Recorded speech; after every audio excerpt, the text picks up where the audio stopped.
उपमुख्यमंत्री एकनाथ शिंदे बोलतायत, थेट जाऊयात. प्रगतीचा आहे, समृद्धीचा आहे आणि तुम्ही धनुष्य बाणाला मतदान करा, बाकी विकासाची जबाबदारी माझी. तुम्ही इतके वर्ष दुसऱ्यांना आजमावलंय ना, इतर लोकांना सत्ता दिली ना, पण एकदा शिवसेनेच्या अनिकेत राजेंना, महायुतीच्या अनिकेत राजेंना सत्ता द्या आणि बाकी सगळं माझ्यावर सोडा. हा एकनाथ शिंदे शब्दाला जागणारा एक सुरक्षित आणि सुसंस्कृत आणि सुंदर पलटण आपल्याला उभं करायचं आहे. आणि शिवसेनेचे शिलेदार नगराध्यक्ष अनिकेत राजेंच्या नेतृत्वाखाली या स्वप्नातली फलटण नगरी उभी केल्याशिवाय एकनाथ शिंदे स्वस्थ बसणार नाही. आणि म्हणून मगाशी आपल्या रामराजे यांनी सांगितलं, माझ्याबद्दल सांगितलं की तुम्ही शांत असता, कसं राहता, कसं वागता. राजे मी शांत आहे, अगदी शांत आहे, पण जेव्हा कुणाचा करेक्ट कार्यक्रम करायचा तेव्हा करेक्ट कार्यक्रम करतो.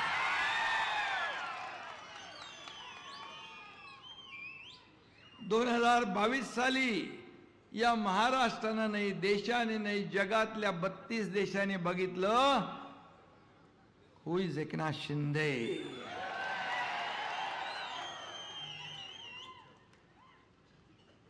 आणि शंभूराज इथं आहेत, महेश शिंदे इथं आहे. तुम्ही थोडं साईडला थांबा, पाणी मागितलं. आणि इथं आहेत म्हणजे तुम्ही आहेत इथं.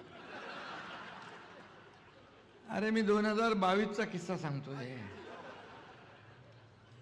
आणि माझ्या बरोबर 50 आमदार सत्तेवर आम्ही पाणी सोडून निघालो. 7-8 मंत्री होते, मी देखील नगर विकास MSRDC मंत्री होतो.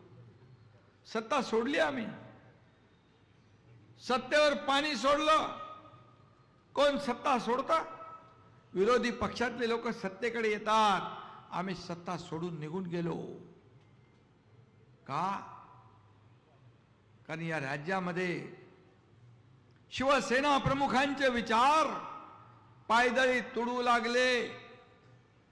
बाळासाहेब सांगायचे त्याच्या विरुद्ध भूमिका घेतली. या महाराष्ट्रातल्या जनतेचा विश्वासघात केला आणि म्हणून या एकनाथ शिंदेने उठाव केला 2022ला आणि या महाराष्ट्रातल्या तमाम माता भगिनींच्या, शेतकऱ्यांच्या मनातलं सरकार आणलं. 2.5 वर्ष हा एकनाथ शिंदे मुख्यमंत्री होता. पायाला भिंगरी लावून हा एकनाथ शिंदे राज्यभर फिरला. अनेक विकास प्रकल्प रखडलेले, रखडवलेले, थांबवलेले पुढे आणले. लोकाभिमुख कल्याणकारी योजना केल्या. आतापर्यंतच्या इतिहासामध्ये रामराजे साक्षीदार आहेत, त्यांचा फार प्रगल्भ अनुभव आहे. 2.5 वर्षामध्ये इतके प्रकल्प, सिंचन प्रकल्प, रस्ते प्रकल्प, सगळे प्रकल्प आणि लोकाभिमुख कल्याणकारी योजना महाराष्ट्राच्या इतिहासामध्ये कधी झाल्या नव्हत्या. याचा सार्थ अभिमान आहे. आणि त्या सगळ्यात या योजनांमध्ये एकनाथ शिंदे याची सर्वात आवडती योजना म्हणजे लाडकी बहीण योजना. त्यात पण अनेक लोकांनी खोडे रस्ते आडवे तिडवे केला, बंद पाडण्याचा प्रयत्न केला. पण एकनाथ शिंदे शब्दाला जागतो. कमिटमेंट म्हणजे कमिटमेंट. सुरू झाली योजना आणि काय अडथळे आले तरी ते दूर करू. कोणी माईका लाल आला तरी ही लाडकी बहीण योजना कधीही बंद होणार नाही, कारण तुम्हीच तर सगळं केलंय, घडवलंय लाडक्या भावाने, शेतकऱ्यांनी, लाडक्या बहिणींनी. आणि म्हणून मी आपल्याला एकच सांगतो, रामराजे हे अनुभवी प्रगल्भ नेते आहेत. ते जेव्हा निर्णय घेतात त्याच्यामध्ये मला काय मिळेल, माझ्या परिवाराला काय मिळेल, यापेक्षा या राज्याला काय मिळेल, या फलटणला काय मिळेल, हा विचार रामराजे यांनी केला. मी जसं धाडसी निर्णय घेतो तसेच रामराजेंनी पण धाडसी निर्णय घेतला. त्यांचं मी मनापासून अभिनंदन करतो.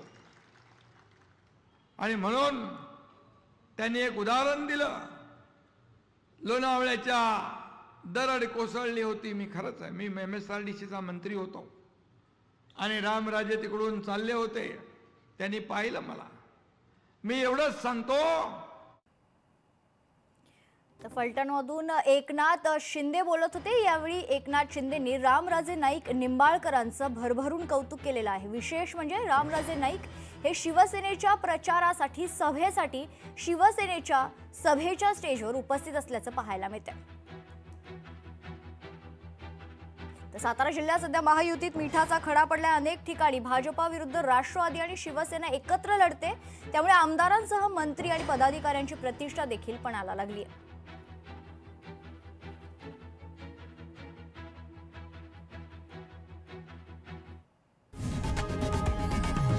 लोकशाही मराठी ऐका, पहा, जागरूक रहा.